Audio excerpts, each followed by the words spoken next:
เคยสังเกตไหมครับทุกคนก็อยากเป็นคนดีแต่ในโลกความเป็นจริงแค่เป็นคนดีอาจยังไม่เพียงพอเพราะสังคมทุกวันนี้ไม่ได้มีแต่คนที่หวังดีกับเราแต่ยังมีคนที่พร้อมเอาเปรียบพร้อมหลอกลวงและพร้อมฉวยโอกาสจากความใจดีของคนอื่น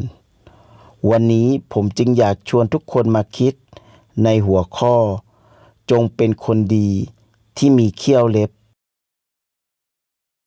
ความเป็นคนในสังคมยุคนี้ล้วนปะปนทั้งคนดีและคนไม่ดีทำอย่างไรให้คนดีนั้นอยู่ได้และปลอดภัยไม่ถูกข่มเหงหรือถูกรังแกเพราะสังคมวันนี้ล้วนเปื้อนทั้งความช่อฉนความเอาเปรียบความเห็นแก่ตัวความเห็นแก่ได้และความเป็นมิจฉาชีพทั่วทั้งแผ่นดินคนดีจึงต้องเป็นคนดีที่มีเขี้ยวเล็บ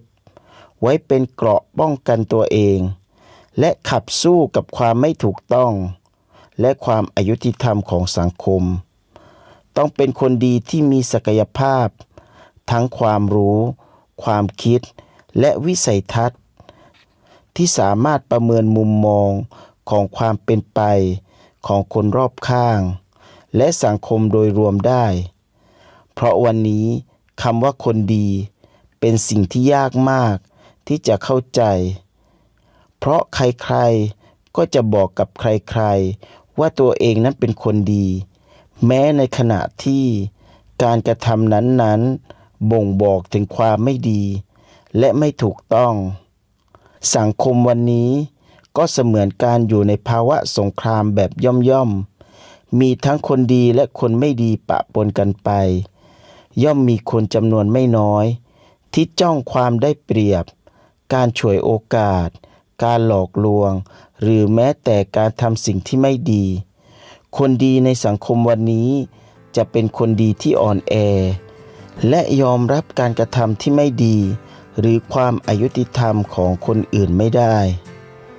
คนดียุคนี้จึงต้องเป็นคนดีที่มีและสร้างเขี้ยวเล็บไว้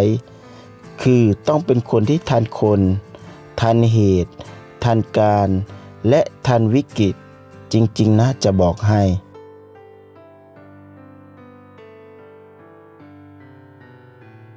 การเป็นคนดีไม่ได้หมายความว่า